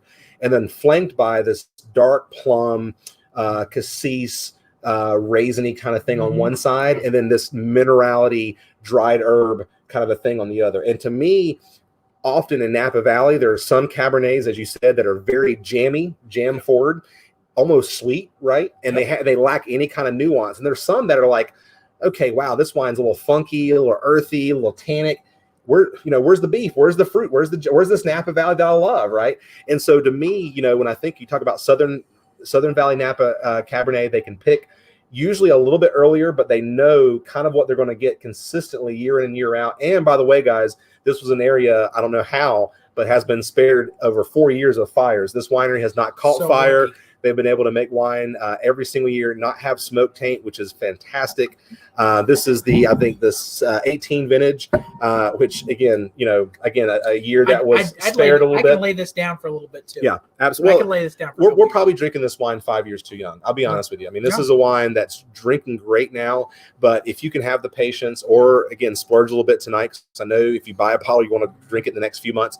Buy an extra bottle or two, save it, put it down. Enjoy a bottle. Easter's coming up. Enjoy a bottle during Easter, right? You want to have a nice bottle. Easter's coming up. Yeah. Enjoy a nice bottle. Absolutely. Buy an extra and set it down, and it's going to go crazy. Well, and again, this is a Cabernet. I know we've mentioned meat a lot tonight, but I know the typical meat for Easter is ham, right? And so when I think of something a little salty, a little briny, a little fatty, this is something that will go great with it. That's not just super tannic that you need a bone-in ribeye, or you need something that has a little bit extra fat. You're not going to be upset. But if you know my family, they're very boring. So they're just like I mentioned. They're not boring, by the way. I mentioned medium rare bone-in ribeye. They're just like, we did that last week. Can I have the dry chicken for 100, please? I'm like, how am I related to you folks? I don't know. Sorry for duck? Sorry for the people that like dried chicken out there. I don't know. Sorry. I know. Don't eat ducks. Don't eat the ducks. Just don't eat Donald. Now we're gonna bring up another special guest. Jennings Smith is gonna come up. Now Jennings, I can tell you right now, loves not only high end bubbles. He likes the bubbles. Okay. He likes he likes the bubbles. He likes the. Cheers, man. How you doing? The Dom coming up. The Dom Perignon. Come in your house, man. Come in your house on the bubbles. Let me adjust that so everybody can see a little bit. Yeah, just like the Batman signal, man. When the good bubbles, just put it up and bring it about towards, tilt towards Jamestown, and I'll be there in about 15 minutes, man. Yeah, I know you like the high end bubbles. I also know you like your high end cabs. Yeah. Where do you think this rates amongst your cabs? It's there. Is there? I think it's what Conundrum wants to be when it grows up. Mm-hmm. That's a quote from Holly. Yeah. Conundrum when it grows up. Look at that. It's not quite Camus, but it's there. I'll buy it. Yeah. Well, and what I love about this, Dariush, even though they've been around for just about 25 years now, we're talking about vineyards often planted by Andrei Telechev and Gustav Niebaum and some of these really old, older legends that even the Mondavis, when they came along, were like, oh my God, can you source from the Toman Vineyard or down in Coombsville, which is now an AVA? But I always encourage people, if you get to go, and it sounds like you love the good stuff, if you go to Napa Valley, if you're in downtown Napa, the first place you hit often when you're on the Silverado Trail is Dariush. I always tell people, stop in Dariush. They're known for cab because they're in Napa, but when you go in Dariush, they have Malbec, they have Shiraz. They have some of the best Viognier from Napa Valley I've ever had, which I know Napa Valley is not known for Viognier, and it'll cost you a little bit, but it is fantastic. Their signature cabs are great, but again, every time I've tried Caravan, I'm like, man, okay, I'll splurge. I'll buy a bottle or two of signature, but I'm in Napa. I'll buy 6. I'm pot committed at this point. Give me 6 of the Caravan. I just think it's as good. No, and I'm going to drink 3 or 4 bottles before it's probably ready to be drank anyway. And selling wine, I probably drink wine too young anyway. So boom, I want something that's ready right now. So now I know you tend to splurge on holidays and big trips and celebrations. Yeah. Does this bottle equate to those? It does it. Yeah. I think it's good. Get you out some nice fillets. Yeah. Bone-in ribeye, put on the grill. That's all you need. Enjoy this. We'll have a great night. Have a good night. So have you ever had Dariush or heard Dariush before? See, that's what I love. That's what I love about it. So Dariush has this little following where I do find some folks that, again, it's one of those where I feel like, again, I'm in the wine world sometimes. So when I talk to wine people, they're like, oh yeah, Dariush. But again, we kind of forget, especially when you go to Napa Valley, it's not this big, grandiose type thing. It's very small, very agrarian. As a matter of fact, you can't build a home more than 3 stories tall. And I know this because I used to carry a winery that built 14 stories down below. And he goes, all right, well, if I can't build up, I'm going to build down. I'm like, if you got the money, I guess, if you invent the heart stent, which this guy did, I guess you can do that. Right. So anyway, I digress, right? Napa's full of that. Right. But that's what I can say about Napa. Yes, it's not cheap, but they spare no expense to make some of the best, not only Cabernet, but best wine on the planet. And I think that's how Napa, in just a short amount of time, has caught up and frankly is considered, some of the most preeminent space in which to grow grapes in the land. The land reflects that anywhere else. So for me, this is I think the Rio Madre Graciano surprise. Yep. This to me is the this is the splurge bottle. Yeah. It drinks like it's the splurge bottle. Go ahead and get you one. It's going to make you happy at the end of the day. It's not going to disappoint. It's right what you want when you pay $53 a bottle, but most of you are going to get it for less than that because you have your club discounts, cellar, estate, reserve. Put it in there when you add this bottle. Are you been aging anything? We got a few aging. You got a few aging? Another Robert Craig bottle. Oh, there you go. Yeah, last year. There you go. I think this one, it plays in a range as hard. Yeah. Yeah, it's just right there with it. Yeah. Because, I kind of look at wine, especially cabs, $20 and unders, a range.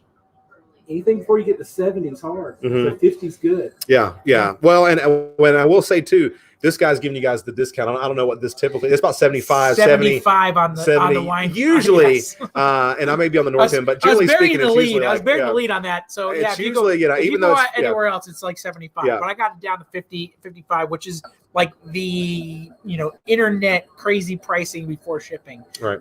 So you're getting that deal plus your club discount. So this is definitely one that you're definitely getting. It's got like a little baker's chocolate and like a little like a little cigar wrapper in there, but like I know, I mean, seriously, it's like you walk into a high-end cigar bar or something, and it's just a beautiful wine. And again, I think on our wine journey, bigger, fuller, beefier wines are wines that typically people gravitate towards first on their wine journey, just because they're easier to grasp sometimes. But I think often when people keep on drinking and they drink enough wine, you can't listen to heavy metal music so often, right? You need a little Miles Davis from time to time. You need some nuance, right? And so to me, whenever I look for wines, New World or Old World, I look for that nuance. To me, you can make a wine, you can put lipstick on a wine, you can make a wine prettier than it is. But to me, show me the wine stripped down and what it is. And to me, that's what I love. And Southern Napa, that cooler part, I absolutely love. So anyway. Well, beautiful wine. Beautiful wine. Yeah, just about 4,000 or so cases made of this one. But yeah, thanks so much for your support. Speaking of Robert Craig, man, we need to maybe hit Elton up again. Maybe a year in show for Elton. Would you be up for seeing Elton again on the show? Yeah. Maybe we'll do Elton and Katie. Maybe we'll do like because Elton used to work for Robert Craig at one point. So I can say, hey, the teachers come Katie back. Used to work for no. So Katie's Bun Shoe. She's always, but no. Elton used to work for Gunlock Bun Shoe. Oh, okay. That's you said. Yeah. You said it earlier. I'm sorry. I'm dyslexic. Okay. My dyslexia has really been kicking in lately. That's why I was like, wait a minute. I quoted a price earlier. I literally quoted. People were like, that seems expensive. I'm like, that seems expensive. I'm like, no, 37, not 73. I'm like, dyslexia is kicking in overdrive this week. Trust me. I don't know what's going on. Mine hits me every once in a while too. Yeah. Jennings, thank you so much. Cheers. So there you go. The Granacio Caravan Cabernet. If it's the splurge bottle of the night, it's the holiday bottle coming up. Grab it, put it in your cart. Well, you got to do it. It's our anniversary. You break out bottles like this for anniversaries. Well, we have folks in here, so I can't just say, hey, everything's a deal bottle. I'm breaking out bottles so everybody enjoys a good wine. We can't just break out $10 Chardonnay for all these folks. We got to break out the goods. We got to break out the goods. I mean, I think Kevin drank his in 2 sips, so he was like, oh, I need more. So this is a really good bottle. Now, if Vanna Vines is listening or paying attention, I don't know. Hopefully she is. Maybe not. Maybe she will. Maybe somebody can get her attention. Maybe the Stamari's chilled. Can you feel the Stamari and see if it's chilled a little bit? If it's not chilled enough, we'll do a quick recap of the 5 wines we've done and then do the Stamari. Do a recap, give it a couple more minutes. All right, so let's do a quick little recap of what we've drank so far, and then we'll come to this tomorrow. Just want to give it a little extra chill. So tonight we started off the yo part right here. I can't do little both. Beautiful. You want to hold this one? Yeah, let's do it. Why I bring up the banner here so everybody can see it. The little part, beautiful cava bubbles, or in a sense, I say cava in the sense that it's Spanish. Yep. But Mourvedre is the grape inside this, and 30 down to 28. This is your Easter morning bottle. Trust me, you're gonna love it. Folks in the shop, what'd you guys think of the low part? The bubbles. To Bubbles, start off yeah. with. Yeah. Isn't that good? So good.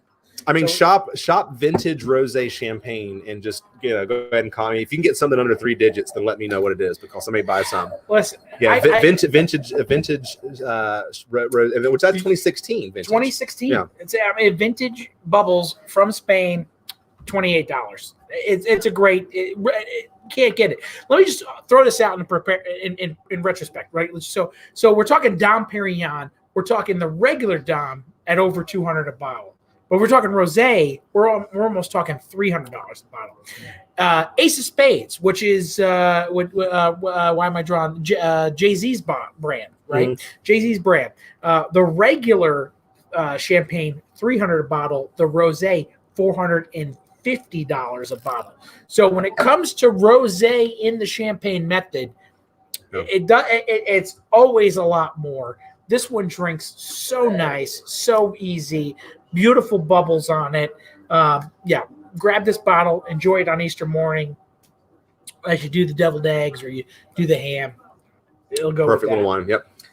Then the Commanders, right here. 2020, just fresh off the boat, guys. This is, as I said, it's a winery that's been basically making modern day rosé since the mid 18th century, but their very first harvest was in the 1240s in this particular area. So it's just unbelievable the amount of history with this particular winery. So glad to have it.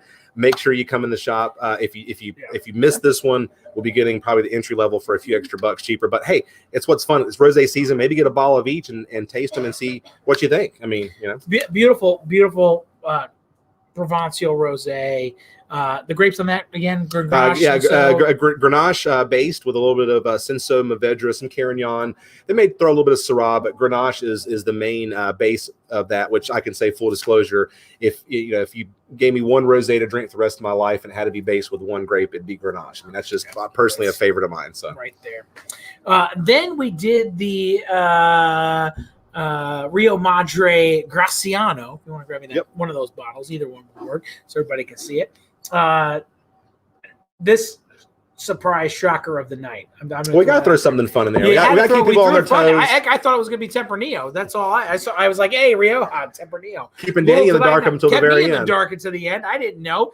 And really, this beautiful spice and thinking beautiful near the Avila, Syrah, Le Petit Syrah-esque kind of qualities to them.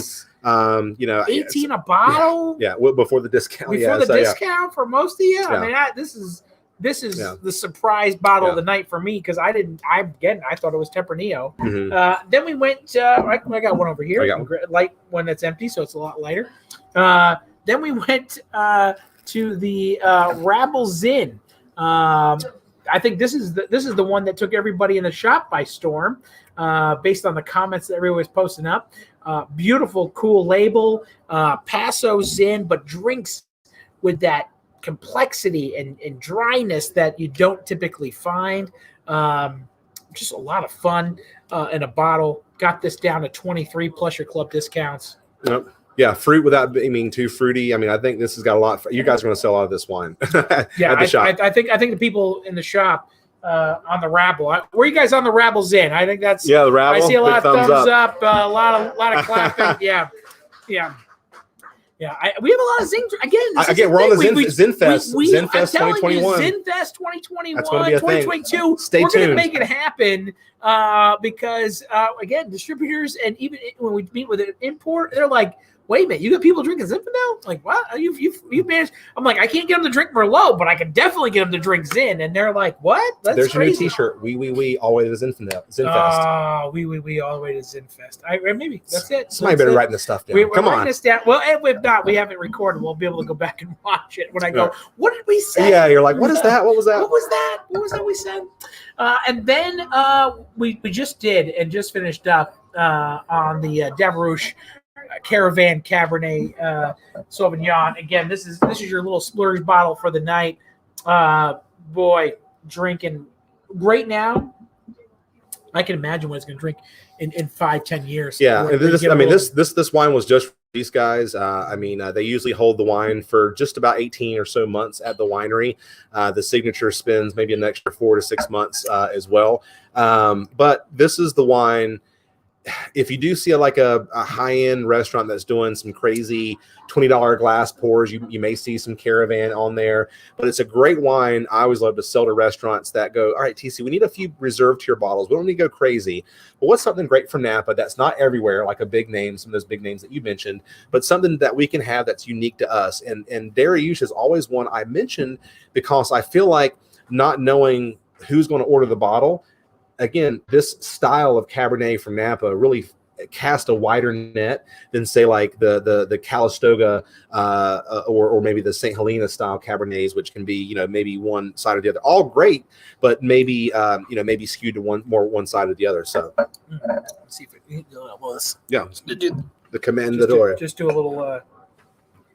Should I do that too? Just a little rinse. We get the Stamari in their glass. Quick little on this one. So the oops, all the things going on. I forgot one. We decided to add. Now, if you remember the Stamari, which red did we do in the Stamari not too long ago in Virtual Vines? We sold out of all of it. We did the Campo Reale. Campo Reale. Yep. And sold out of all of it. Yep. We literally went. I think there was like 24 or 30 bottles. You guys bought it all. And so we thought, hey, you know what? If people are loving Stamari, let's grab another one that's a little limited. And this is the Diala. Diala? I'm gonna say it right. Diala. Yeah, this guy's comes from when we talk about Italy, Southern Italy, we've talked about it before.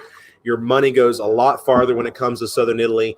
And it's funny when I always talk about. I think most Italians think about wine like they think about their Ferrari. It ought to be red. Having said that, most wine in Italy, over 50% is white wine. The reason why the percentage is so high and the reason why you don't see more things other than, say, Pinot Grigio on the shelf is obviously most of it's for bulk purposes. So when we think about Sicily, this was the area, quite frankly, was like the Rodney Dangerfield. I mean, not only did it have a bad reputation because of, let's just say, a certain organized element of syndication that one would have to adhere to do business.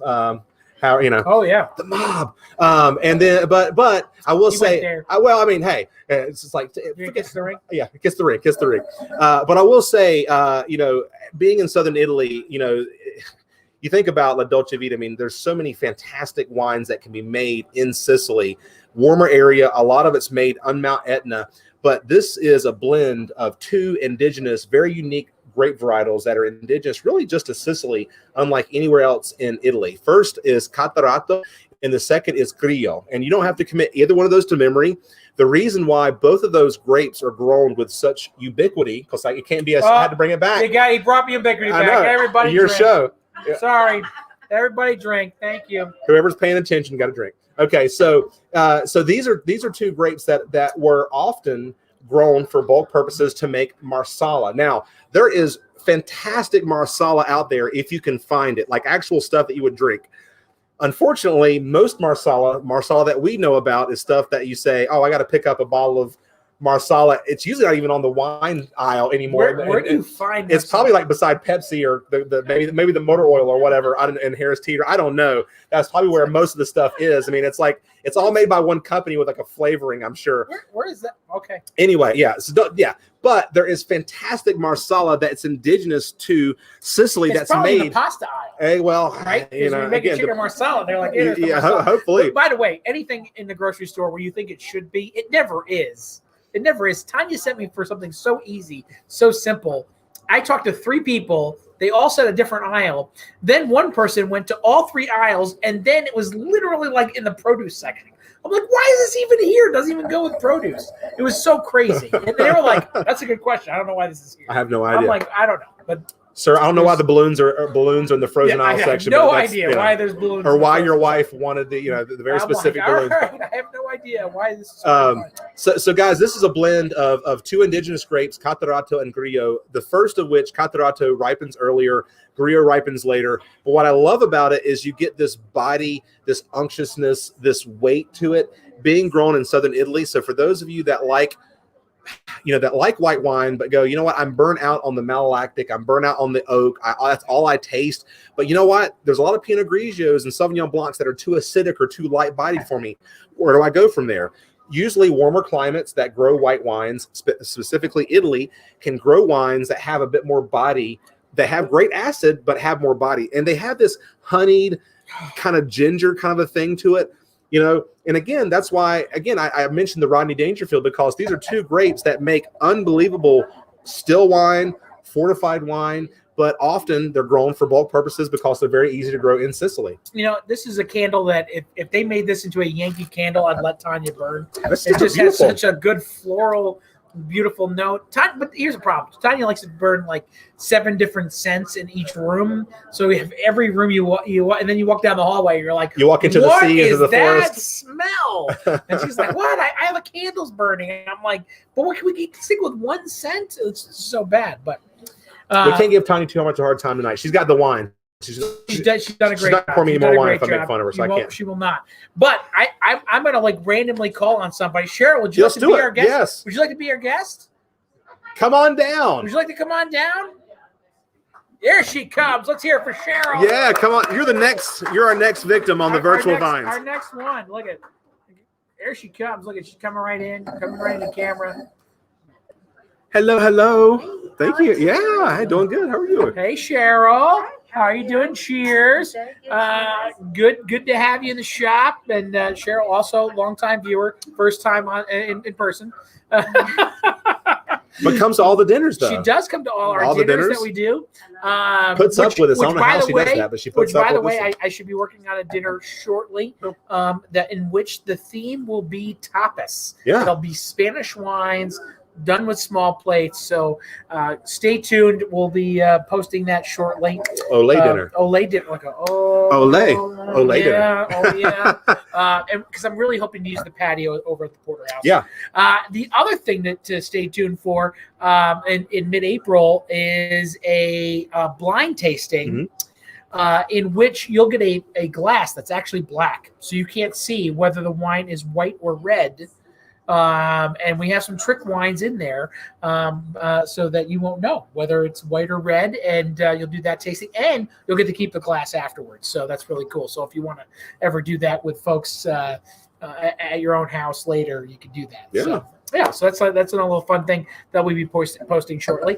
Cheryl, now I know you do everything from bubbles to rosé to reds to whites. You like everything. Where are we on this?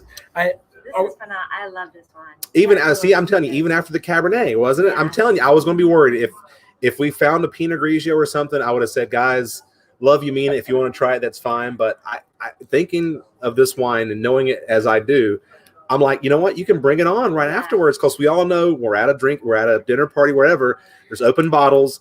And we've had all the caravan, but there's a little bit of that white wine. We just a little splash in there. You're like, you know what? Damn, I could go with that right there. So I'm almost in this order. I'm actually thinking right now some dessert, and I'm thinking spring dessert. And I'm thinking profiterole, something nice and light, maybe. I was actually thinking maybe a little strawberry shortcake, just to have the fun fruit with the cake. And what do you think, Cheryl? Like Easter, a little pound cake with like strawberries and cream on top, and you can put a little something, maybe kind of alcohol on top of it to sprinkle on. Oh. Yeah. Well, she's throwing alcohol on top. Well, as a chef of the strawberry shortcake. I remember I asked a chef years ago. This is why we love Cheryl. I used to work in a place that had these old menus, and these menus read like poetry sometimes, and it was like chantilly cream. And I asked my chef, I said, "What is chantilly cream?" He said, "It's whipped cream with liqueur in it." I'm like, "Damn it! The French always figured it out." It's like they take something like whipped cream, which is delicious, and then add like Grand Marnier, which just kicks it up a notch. I'm like, damn, how did I not figure that out? How do you not love that? So the next time we do that, we can call it a chantilly cream. It's not just cream. Chantilly cream. I will ask Eric on the next dessert. A little chantilly cream. Chantilly cream. and he'll say, "What the hell is that?" And no, he'll say, he won't. He won't. Know. Okay. He'll know. He's got that culinary degree. He knows. He knows. Okay. He knows. But again, not just to lead the witness. Isn't this a nice white that I think you got people that, and we all know, I don't like whites. I'll drink the white, but this is something for the red lovers, the people that normally, it's maybe too acidic or too grapefruity for the Sauvignon Blancs. This is something I think that can, the Chardonnay drinker of the world would really like. I think, so. Springtime sitting out by the lake, or on your patio. Absolutely, with some like light kind of appetizers or desserts. Or even just like a little fruit tray. Yeah. Just a little fruit tray, because the sweetness will come from the fruit. It won't come from the wine. But the wine has this beautiful like white flower, white petal kind of taste.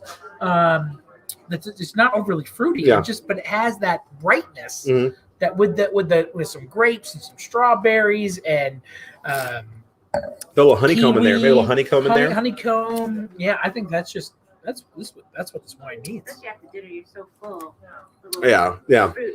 That's all you need. Just a little something, little kind of kid. I mean, well, and to me, I've since forgone those, like, just give me one big plate of food. I mean, I'm a grazer. I mean, that's how I eat. Now, if I graze, I'll eat and eat and eat. Give me one big meal. Like I'm stuffed and I can't eat until Tuesday. But you give me like a smorgasbord. I'll keep rediscovering something just because I don't want to feel bad. Because like, damn, did TC eat all that Gruyere cheese? I'm like, ooh, look at that. I have to like rediscover it for a new group of people. So but cheese? That's yeah. So look at that. How did that get here? I don't. Was that here the whole time? I had no idea. That's how I work at dinner party. But that is. But great wine. I mean, the Stamari, I think across the board, one thing. I think every time we've done Stamari, we've had people that just love. In there. I got a little splash left. So since you came on the show, you get a little extra. Not. That's all I had. That was a couple drops.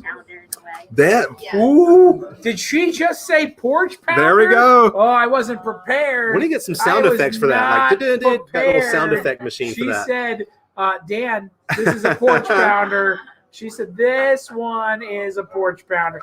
That I'm with you on that, because this is what I would enjoy on the porch. It's got a little less acid, but it's not overly acid like you're thinking like a Pinot Grigio or a Sauvignon Blanc. But it just has this really nice mouthfeel that you can just totally enjoy and drink on a hot day, especially for those red wine drinkers who love more of that dry mouthfeel. That's what this wine is. Cheryl, you hit it on the nose. Yeah, see, she was afraid to come on the show, and now she's a veteran. She's a veteran. She's a veteran of virtual vines. We have literally got our veterans so tuned in. Yes, they are like, "Yep." By the way, this would be a porch pounder. And then the funniest thing is she said it before we did. Holy moly! That's what I'm talking about, folks. This is how much we've done in a year. Yeah. That we've literally got our viewers to know. Yep, that's a porch pounder. Yeah. Yep, they know. Like, so now when we say it, they're gonna go, "Hey, this is proof." Yep, this that's is it. Proof That's that it. We've literally taught people what porch pounders are.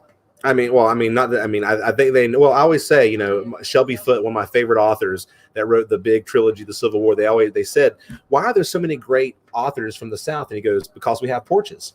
And so that's why that's one of my favorite quotes from Shelby Foote. So we have porches in the South, get a little bit of wine, it helps us tell even a better story, right? Maybe, hopefully, mostly true, but maybe expanded upon a little bit as the story goes on, right? So true. Cheryl, thank you for joining us. Thank you so much. For coming Good on to the see show, coming being here. Congratulations on being here too. So that's it. So the Stamari Dialia, 24 normally on the shelf, down to 22. Look at that! Look at crowd love. Crowd loved her. They loved her. We gotta have her on the show more often. Special guest Vanna's appearances. Like almost about to get kicked off. I don't know what just happened there. You got to go home with Vanna, not me, man. I'm just saying. She's making a mental note of all these things right here. She's like, I'm not talking to him tonight. Tomorrow I will be on night. the couch, and Togo will be in my spot in the bed. Trust me about that. So, great deal, down to 22 plus your club discounts. Again, I'm glad we found that line. Well, the one I'm glad I screwed up and didn't, and actually put it on the website, and I didn't kind of break down the misnomer of when to drink what. And, when to drink what. This is great, because you know what? This totally worked as a end of a meal white wine, because it's so dry. Great deal. You can go over to Loaded Grape right now, put it in your cart. It was a great wine to finish on. Thank you so much for those that tuned in, watching from home. Melissa wants to know, just so you know, what were the grapes again in the Stamari? So it is, and again, I hope you're writing all this down, is Catarato and Grillo. Catarato, Catarato, and Grillo, Grillo, with just a skosh of Chardonnay. So again, commit that to memory. You're not going to find those grapes anywhere else in the world. Sicily, you will find them omnipresent, or as some would say, ubiquitous. Catarato and Grillo, they kind of run very similar. One ripens a bit earlier, one ripens a bit later. So. And Craig's cart's already full, so I guess we have to exit the show because he won't be able to get the cart out of here if we let him hang out any longer. You got a hand truck back there, right? We do. We get cases, just in case, right? The forklift comes next. All the wines that you've ordered from tonight will be available on Wednesday. At 4:00 when we open on Wednesday. So go ahead, put everything in your cart, whichever. Yeah. Cart. I don't know. This is what we do the show. You put the ball in you're putting the ball in their court. Put the ball in your court. Yeah. The ball is our court. Yeah, exactly. Listen, it's March Madness, everybody. Gonzaga won by like 16 today. I'm excited. This is awesome. This is just a side note because everybody goes, well, why is it excited that Gonzaga won? Yes, they're number 1 in the nation. 2, they're undefeated. But 3, the misnomer that everybody doesn't know, I got my master's degree from Gonzaga. So there you go. So he's a bulldog. I am a bulldog. I graduated from there. I paid them $20,000. I am going to root them all the way. He's like, I got the John Stockton jersey. I am telling you, the John Stockton. Well, quick story. So I'm on campus. This is when Adam Morrison was big, right? Adam Morrison was hit every 3 threw up. It's like everything. Adam Moore ended up playing for Carolina when they were the Bobcats. Listen, let me just tell you, so excited. So we went to, everybody's going, oh, we're going to go to Stockton's. We're going to go to Stockton's. First of all, Stockton's was so packed, couldn't get in there. So we went to this other bar on the other side of town to watch the game. There was literally like the 8 of us that are in this grad program, nobody else in the bar. Game ends. We're all excited. They beat Washington State by like 30. It wasn't even a game. Morrison had like 30 points by the half. So we're sitting there. Now we're like, all right, like we're getting another round. We're celebrating. Adam Morrison walks in. I'm like, that's Adam Morrison. They're like, and there's like literally 8 of us. So I'm like, that's Adam Morrison. I go, Adam, come on over. He's like, cool. I was like, get Adam a drink. Way to go. Throw up the point. We literally hung out with Adam Morrison for about 20 minutes without anybody in the bar. 30 minutes later, you couldn't get up to the bathroom without like kind of be like, excuse me, coming through, excuse me. That's how tight this bar was as soon as everybody knew where Adam Morrison was. It was crazy. So that was the coolest thing. And everybody's like, how did you pick him out? I'm like, we just watched him on TV for an hour. How did I pick him out? The 6'8", kind of like Fu Manchu, stoner looking dude. 6'8", skinny guy. Yeah, he just walked in the room. What's his drink? Was he a gin and tonic guy? Actually, Miller Lite. Yeah, whatever. I assumed he was 21. Well, maybe. I don't know. I was there for grad school. I was like, the dude just put up 30 points. I'm buying him a drink. Anyway, yeah, Miller Lite. There you go. I bought him 2 before he walked out the door. But that's my Gonzaga story. So there you go. But thank you so much for watching. A year down the road, I mean, hopefully we'll do another one of these. Because we got Marietta next week. Yep. Yeah. Feel free to grab a bottle to taste along with us. If you guys like the Cristo, I mean, the Hermé we've done on the show. We're doing some single vineyard stuff like the Game Trail. We're doing a Game Trail cab. Mm-hmm. We're doing the Zin, which everybody loved the Zin tonight. You might want to do the Zin. We're doing the Syrah, which we've never had in the shop before. The Gibson Block. The Gibson Block Syrah, never had in the shop. No one's ever tried it. This is really, really cool. We also have the Rosé, which is San Francisco Chronicle 2019 Rosé of the year. Yeah. Crazy. Old Vine Rosé. And we're doing the Old Vine Red. So great deal prices on some of them. Other ones are a little bit more of a splurge bottle. But going into Easter, these are some bottles that you want to have and enjoy. And again, Christoph's going to be joining us and a special rep from the winery. You don't want to miss it. We'll be there next week. Let me put this right here. 7:30 Monday, virtual vines. Thank you guys so much for watching. I know everybody in the shop. Hopefully everybody in the shop enjoyed the show. Thank you for being part of our guys. And yeah, go ahead and put your orders in over at thelowgrape.com. And we'll see you next week. Yeah. TC, I know you like to sign us off. So I mean, go ahead. for Vanna, for Mr. Danny, and everybody in the shop, thank you guys so much. And hey, keep on tasting. Keep on tasting. Cheers.